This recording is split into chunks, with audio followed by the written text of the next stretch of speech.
आप भाजपा के साथियों से पूछो कि भाई गैस का सिलेंडर 1200 रुपए का क्यों बिक रहा है, पेट्रोल डीजल देसी घी से महंगा क्यों हो गया। कहते हिंदुस्तान पाकिस्तान, हिंदू और मुसलमान। आप बोलो भाई बाजार में कुछ सामान लेने जाओ, खाद पानी तेल घी चाय पत्ती सब्जी लाडू कुछ भी खरीद लो, महंगाई आसमान छू रही है। मैं पूछना चाहता हूं भाजपा के साथियों को, किसी एक नेता ने आके आज तक बोला है कि हम महंगाई पर काबू लेकर आएंगे? किसी एक नेता ने बोला है कि महंगाई कम करेंगे? जब आप विपक्ष में थे तो कहते थे हाय महंगाई डायन मार गई। अब महंगाई नहीं दिखती, पेट्रोल डीजल देसी घी से महंगा कर दिया, गैस का सिलेंडर 1100 रुपए का बिक रहा है, राजस्थान में खाद और बीज में ब्लैक होता है, सर्दी में लोग लाइनों में खड़े होते हैं, आप खाद और हमका यूरिया देते नहीं हो, किसान की परवाह करते नहीं हो। मैं चुनौती देना चाहता हूं केंद्र की सरकार को भी और उन सब लोगों को जो किसानों को कमजोर समझते हैं। साथियों, भविष्य में आने वाले समय में अगर किसान संगठित हो गया, अगर नौजवान संगठित हो गया, हर वो ताकत जो तोड़ना जानती है, हर वो ताकत जो अफवाह फैलाना जानती है, हर वो ताकत जो सत्ता में झूठ बोलकर काबिज होना चाहती है, उस ताकत को हराने का दम हम लोग रखते हैं। ये संदेश इस किसान सम्मेलन देना चाहते हैं।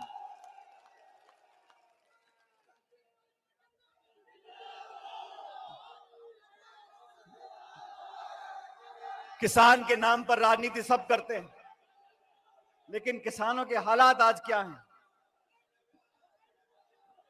केंद्र की सरकार को 9 साल होने आए, अगर कोई बहुत बड़ा उद्योगपति है, करोड़पति है, उसकी तुलना आप छोटे किसान से करो।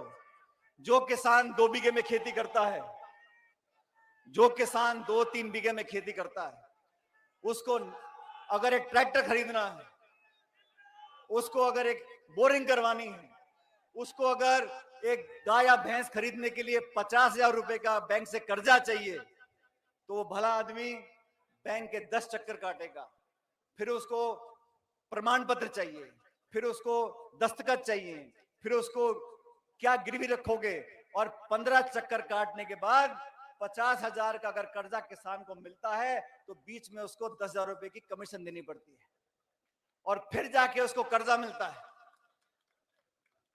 और कोई बहुत बड़ा खरबपति हो, एक बैंक में फोन कर दे तो बैंक का मैनेजर पैदल भागता हुआ जाके चेक देके आता है उसको। ये व्यवस्था बदलनी पड़ेगी, व्यवस्था बदलनी पड़ेगी।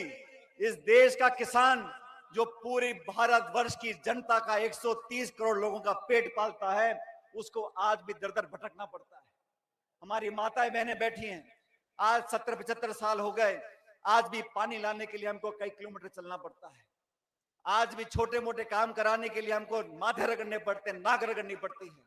इस व्यवस्था को बदलना है, और व्यवस्था को वही लोग बदल सकते हैं जिनमें संघर्ष करने की शक्ति और ताकत है। जो नौजवान आपके साथ खड़े रहे हैं, हमारा छोटा भाई रामनिवास जी ने मुझे कहा पायलट साहब मैं किसान सम्मेलन करना चाहता हूं। मैंने कहा कहां पर करोगे? उन्होंने कहा परबतसर में करूंगा। मैंने निवेदन किया, मैंने कहा आप अकेला सम्मेलन कर लोगे? उन्होंने कहा जैसे लोगों ने आप पर विश्वास किया है, आप मुझ पर विश्वास करके देखो। और मैं देख रहा हूं आज इतनी बड़ी संख्या में आप सब यहां मौजूद हो।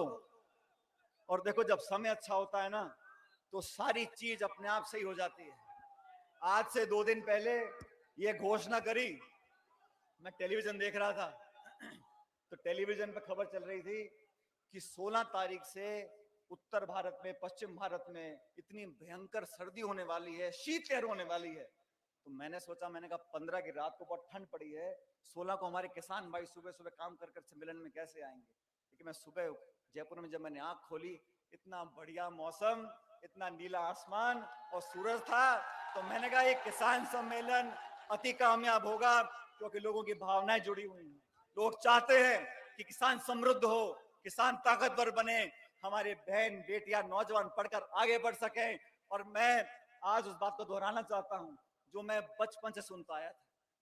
मैं जब स्कूल में पढ़ता था तो अक्सर जो शौकीन होते हैं घर के बच्चे, मैं भी पायलट साहब के साथ, मेरे स्वर्गीय पिताजी के साथ सभाओं में जाता था और सभाओं में अक्सर वो बोला करते थे कि इस देश की व्यवस्था को, अर्थव्यवस्था को बदलना है तो जो लोग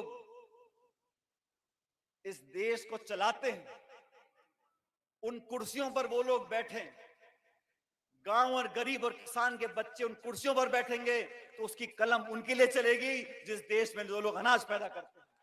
जब तक गरीबों के बच्चे, किसानों के बच्चे उन कुर्सियों पर नहीं बैठेंगे, जिस कुर्सी से इस देश और प्रदेश में नियम कानून बनते हैं, तब तक सही मानने में हमारा भला नहीं हो सकता।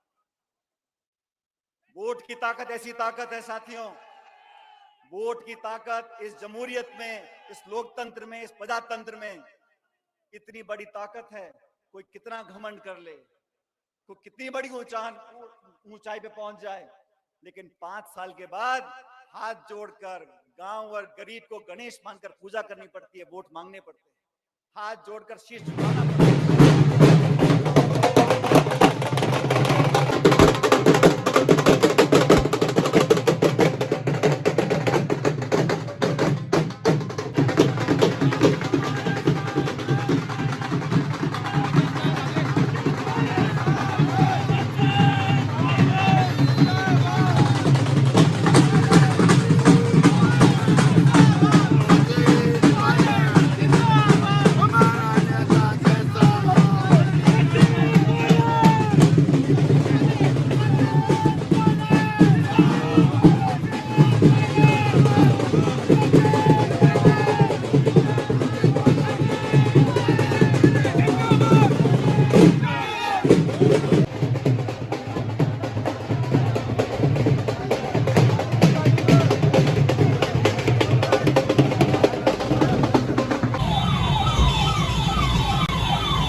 चल चल चल आ रही हूँ।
अभी हम आए थे सचिन पायलट जी की रैली में और जस्ट वो अभी थोड़ा पीछे रुके हैं और हम थोड़ा सा यहाँ आगे नाश्ता वास्ता कर लेते हैं यहाँ पे।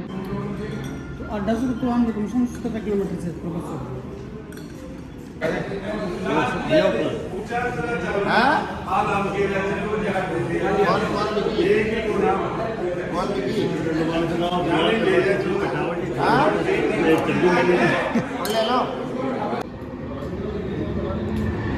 नाश्ता वास्ता कर लिया, अब निकल रहे हैं यहाँ से। आ रहे हैं अंकल अंदर है, नाश्ता करके निकलेंगे। सचिन पायलट जी जो रुके थे थोड़ी देर के लिए वो निकल गए, आगे थोड़ा सा पीछे रह गए। बट्टो बट्टो बट्टो बैठो।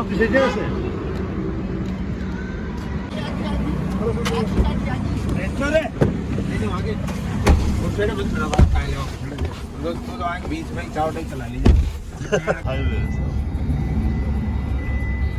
ये तो गार्डन खड़ी जाल खड़ी हो जमेलो जमेला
देख सकते हो कितनी सारी भीड़ है यहाँ पे सचिन पायलट जी की रैली में। काफ़ी सारी भीड़ है, दूर दूर तक गाड़ियाँ दिखाई दे रही है, बस कुछ दिखाई नहीं दे रहा।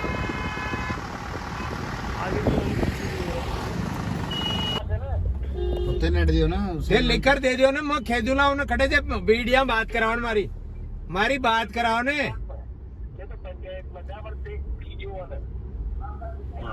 अरे यार लिखकर ही दे दियो और पास ही हो गया, वही तो कराए जो पास। और उन्हें भाई थाने खून खे दियो ये बात। हाँ अब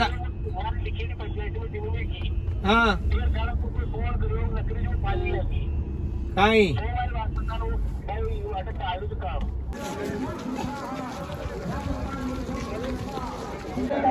भीड़ देख सकते हो कितनी ज़्यादा भीड़ है यहाँ पे, पूरा आज दोनों तरफ है।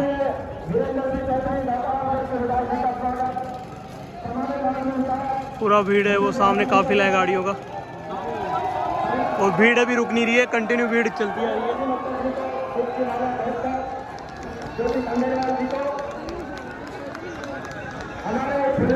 और वो सामने ग्राउंड है,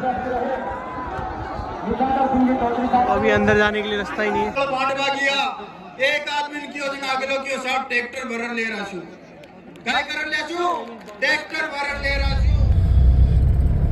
और बस सर माननीय सचिन जी पायलट के समर्थन में किसान रैली, हजारों की तादाद में ट्रैक्टर रैली लोग जाते हुए, बहुत बड़ी महारैली, बहुत बड़ी किसान रैली। और किसान कौम की पहचान है ट्रैक्टर। तो आज ही तेजा जी की धरती पर आप सब लोग पधारे हो, तो मैं आप लोगों ने भरोसा दिलाऊं कि मैं हमेशा आप लोगों का एक ही सारा पर चाल वाला आदमी है। आप सब लोगों ने हमारी तरफ हूँ और मंच की तरफ हूँ बहुत बहुत धन्यवाद दूं। और पायलट साहब को मैं अभिनंदन करूं, कहते किसानों संवाद करवाए हो, क्योंकि मैं साहब के साथ में रहा हूं।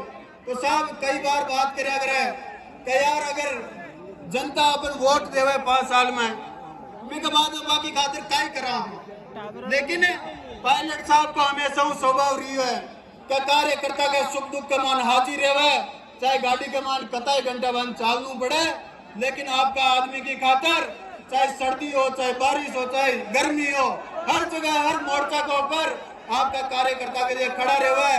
भी कोई नमूना है कि आज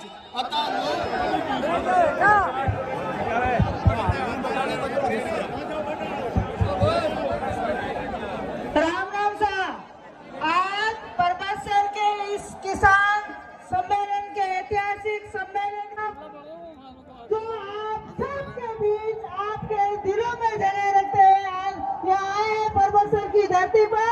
इस नागौर की धरती पर हम सब उनका अभिनंदन करते हैं, स्वागत करते हैं।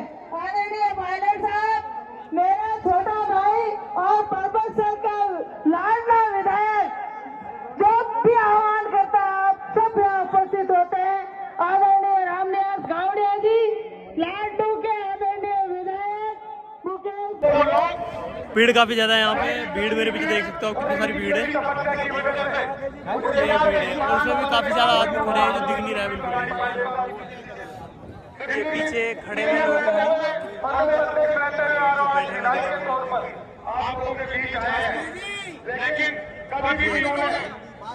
ये पूरी पब्लिक है। अगर पूरे राजस्थान की उनके 5 साल की जो कांग्रेस को मजबूती में योगदान रहा उसका मैं वर्णन करूं, इतना समय नहीं है, लेकिन उसका परिणाम आप लोगों ने देखा। 2018 के जो विधानसभा चुनाव हुए तो उसमें वापस कांग्रेस सत्ता में आई, और वो आप सब लोगों के सहयोग से, आप सब लोगों के आशीर्वाद से, आप सब लोगों की मेहनत से आप लोगों ने साथ दिया। लेकिन उसके बाद में जो स्थिति हुई वो सब आपके सामने है, मुझे कहने की जरूरत नहीं। ये संघर्ष नहीं करेंगे तो आपकी जो है समस्याओं का समाधान मुश्किल होगा। इसलिए मैं ज्यादा कुछ नहीं कहता, यही कहूंगा कि आप लोग मजबूती से खड़े रहें। नागौर यहाँ से ये 1959 में 2 अक्टूबर 59 में पंचायती राज का सम्मेलन नागौर से ही नेहरू जी ने किया था। तो ये नागौर जो कि पूरे हिंदुस्तान में आज पंचायती राज की संस्थाएं कायम है, ये पंचायती राज में भी जो ये आरक्षण का है ये किसने किया? ये भी कांग्रेस पार्टी ने किया। अभी राहुल जी भारत जोड़ो यात्रा निकली, वो भी बहुत शानदार यात्रा निकली। तो इसलिए अपने को मजबूती के लिए सबको एकजुट होकर के काम करना है। कहीं पर थोड़ा मुझे एक बात लगती है कि ताली है, ताली एक हाथ से नहीं बजती, दोनों हाथों से ताली बजती है। कुछ लोग एक हाथ से ताली बजाना चाहते हैं, इसलिए वो ये दिमाग से निकाल दें, एक हाथ से ताली कभी नहीं बज सकती, दोनों हाथ मिलाओगे तब ताली बजेगी। और कांग्रेस ने हाथ से हाथ जोड़ो अभियान अब शुरू कर रही 26 जनवरी से कांग्रेस, तो इसलिए सबको कांग्रेस की मजबूती के लिए जो है वो करना चाहिए, न कि खुद की मजबूती के लिए काम करना चाहिए। मैं तो ये समझता हूं कि कांग्रेस की मजबूती के लिए काम करो, अपनी मजबूती के लिए ना काम ना करो, और कांग्रेस मजबूत होगी तो अपन सब अपने आप मजबूत जयकारा लगाएंगे। बोले वीर तेजाजी महाराज की, बोले रामसा पीर की, बोले देवनारायण भगवान की।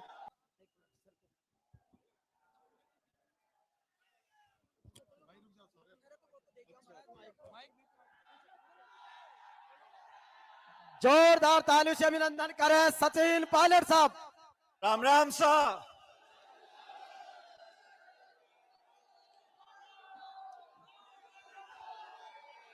आज इस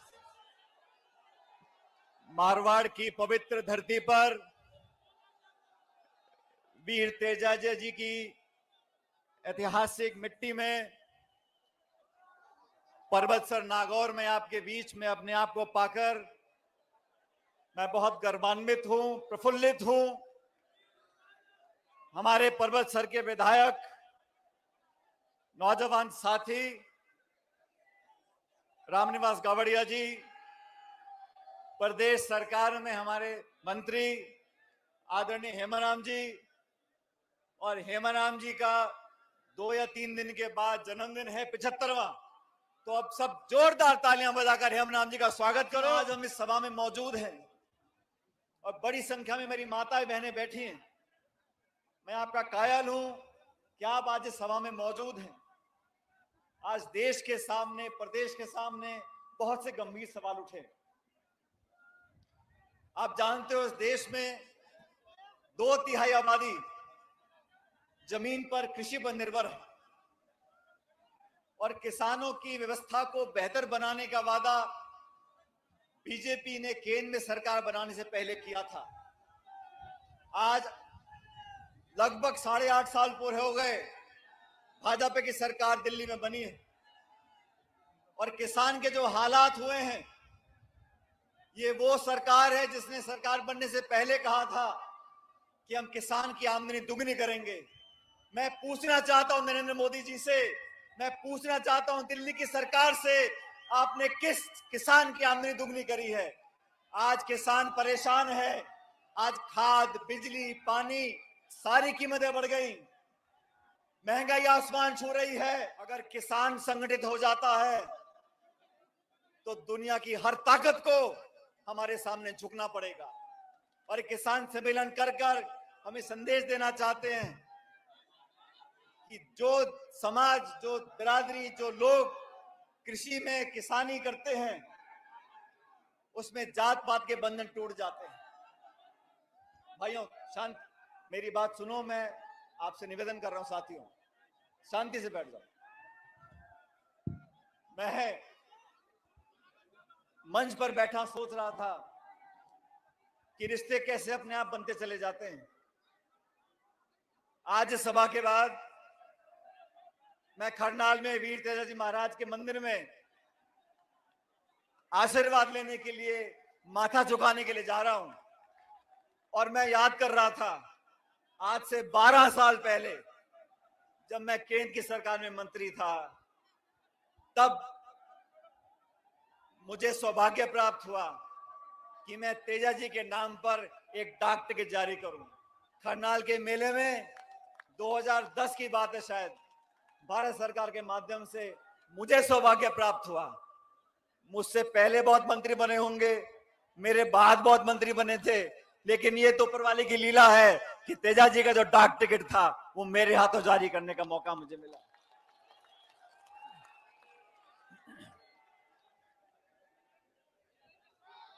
साथियों, देश में आज से 9 साल पहले जो भारत की जनता पे कर्जा था वो 56 लाख करोड़ का था। भारत में, देश में 9 साल पहले जनता पे जो कर्ज का बोझ था वो 56 लाख करोड़ था। आज वो कर्जा 1.5 लाख करोड़ का हो गया। 1.5 लाख करोड़ का कर्जा जनता के ऊपर है। वो लोग जो बात करते हैं आम आदमी की, किसान की, उद्योग की, निवेश की, रोजगार की, आर्थिक प्रगति की, आज इस सम्मेलन के माध्यम से उसने पूछना चाहता हूं उन लोगों से कि आप सत्ता में काबिज हुए, अर्थव्यवस्था चौपट हो गई, नोटबंदी आपने कर दी, जीएसटी थोप दिया, महंगाई आसमान छू रही है, बेरोजगारी के रिकॉर्ड टूट रहे हैं, और आपने जो कानून बनाए, जमीन अधिग्रहण के खिलाफ आपने कानून बनाने की कोशिश करी, आपको वापस लेना पड़ा। किसानों के खिलाफ आपने 3 कृषि कानून बनाए, आपको वापस लेने पड़े। और फिर आपने क्या किया? क्योंकि हम सब नागौर में हैं, ये वो जमीन, वो धरती है जहां के बच्चे, जहां के बेटे वर्दी पहनकर हमारे देश की सीमा की रक्षा करते हैं। सरहद पर खड़े होकर गोली खाने का जिनमें जज्बा है, वो राजस्थान, मारवाड़, नागौर के बच्चे वहां जाते हैं। केंद्र की सरकार ने क्या किया? एक नई योजना बना दी, अग्निवीर की योजना। यह अग्निवीर की योजना क्या है? जो पहले बच्चा भर्ती होता था, मेहनत कर कर फौज में अपना नाम रोशन करता था, अब इन्होंने कहा कि तुम भर्ती हो गए तो 4 साल में आपकी छुट्टी कर देंगे। ये भर्ती प्रणाली के साथ ये धोखा है। और मैं समझता हूं अग्निवीर जैसे योजना बनाने वाले वो लोग हैं जो जानते नहीं कि जो बात हेमाराम जी बोल रहे थे, जय जवान और जय किसान। कौन से उद्योगपति के बच्चे जाके फौज में भर्ती होते हैं? किसान का बच्चा जाके फौज में भर्ती होता है। मेहनत करते हैं, सालों तक परिश्रम करते हैं, परीक्षा में पास होते हैं, फिजिकल टेस्ट में पास होते हैं, और फिर जाके वो भर्ती होते हैं। तो केंद्र में बैठे लोगों को ना तो जमीनी हालात का पता है और ना लोगों के जज्बात को उनको मालूम है। धर्म के नाम पर, जाति के नाम पर, भाषा के नाम पर, प्रांत के नाम पर लोगों में विभाजन कर कर वोट लेना जानते हैं। लेकिन हम सब लोग अगर संकल्प लेंगे, मुझे पूरा विश्वास है आने वाले समय में आपका संपूर्ण आशीर्वाद हम लोगों को मिलेगा। आज इस देश में जो हालात बन गए, जो लोग पहले अमीर थे वो इतने अमीर बन गए, और जो लोग गरीब थे वो और गरीब हो गए। जब मनमोहन सिंह जी की सरकार दिल्ली में थी साथियों, 10 साल के कार्यकाल में 14 करोड़ लोगों को गरीबी रेखा से ऊपर उठाया था। 14 करोड़ लोगों को गरीबी रेखा से ऊपर उठाया था। आज के हालात क्या है? देश की 10% लोगों के पास, देश के 10% लोगों के पास इस भारत की 2/3 संपत्ति है। 66% संपत्ति इस पूरे भारतवर्ष की 10% लोगों के हाथों में चली गई। इस देश में हवाई अड्डे, रेलवे लाइन, बिजली कंपनी, बीमा कंपनी, जो बड़े पोर्ट थे, खान थे, उन सबको नीलाम करके चंद लोगों के हाथों में दिया जा रहा है। और सबसे ज्यादा चोट किसको लगती है? हमारे किसान कौम को लगती है। और मैं ऐसा मानता हूं साथियों, जाति, बिरादरी, धर्म, भाषा, प्रांत, इन सबको, इस सबके जहर को अगर कोई तोड़ सकता है तो 2 बातें तोड़ सकती हैं। पहली जवानी और दूसरी किसानी। ये देश में, राजस्थान में 70% जनता 35-40 साल से कम है और जवान की कोई जाति नहीं होती। उसको भविष्य की चिंता है, उसमें देशभक्ति के भाव हैं, वो सबको साथ लेकर चलना चाहता है। और किसान जो धरती माँ का पेट फाड़ कर अनाज पैदा करता है, पूरे देश का पेट पालता है, उसी को जाति नहीं है। हम मंडी में जाके खड़े हो जाएं और गेहूं बाजरा हाथ में ले लें, हमको नहीं पता ये गेहूं किसने पैदा किया है, वो किस बिरादरी, किस समाज का, किस जाति का है। जो अनाज पैदा करता है वो किसान है। इसलिए साथियों, इस जहर को खत्म करने के लिए हम लोगों को एकत्रित होना होगा, संगठित होना होगा।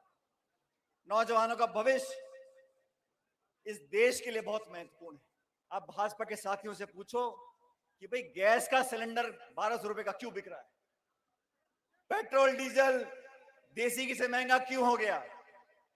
कहते हिंदुस्तान पाकिस्तान, हिंदू और मुसलमान। आप बोलो भाई, बाजार में कुछ सामान लेने जाओ, खाद, पानी, तेल, घी, चाय पत्ती, सब्जी, लाडू, कुछ भी खरीद लो, महंगाई आसमान छू रही है। मैं पूछना चाहता हूं भाजपा के साथियों को, किसी एक नेता ने आके आज तक बोला है कि हम महंगाई पर काबू लेकर आएंगे? किसी एक नेता ने बोला है कि महंगाई कम करेंगे? जब आप विपक्ष में थे तो कहते थे हाय महंगाई डायन मार गई। अब महंगाई नहीं दिखती। पेट्रोल डीजल देसी घी से महंगा कर दिया, गैस का सिलेंडर 1100 रुपए का बिक रहा है। राजस्थान में खाद और बीज में ब्लैक होता है, सर्दी में लोग लाइनों में खड़े होते हैं, आप खाद और हमका यूरिया देते नहीं हो, किसान की परवाह करते नहीं हो। मैं चुनौती देना चाहता हूं कि इनकी सरकार को भी और उन सब लोगों को जो किसानों को कमजोर समझते हैं। साथियों, भविष्य में आने वाले समय में अगर किसान संगठित हो गया, अगर नौजवान संगठित हो गया, हर वो ताकत जो तोड़ना जानती है, हर वो ताकत जो अफवाह फैलाना जानती है, हर वो ताकत जो सत्ता में झूठ बोलकर काबिज होना चाहती है, उस ताकत को हराने का दम हम लोग रखते हैं। ये संदेश इस किसान सम्मेलन देना चाहते हैं।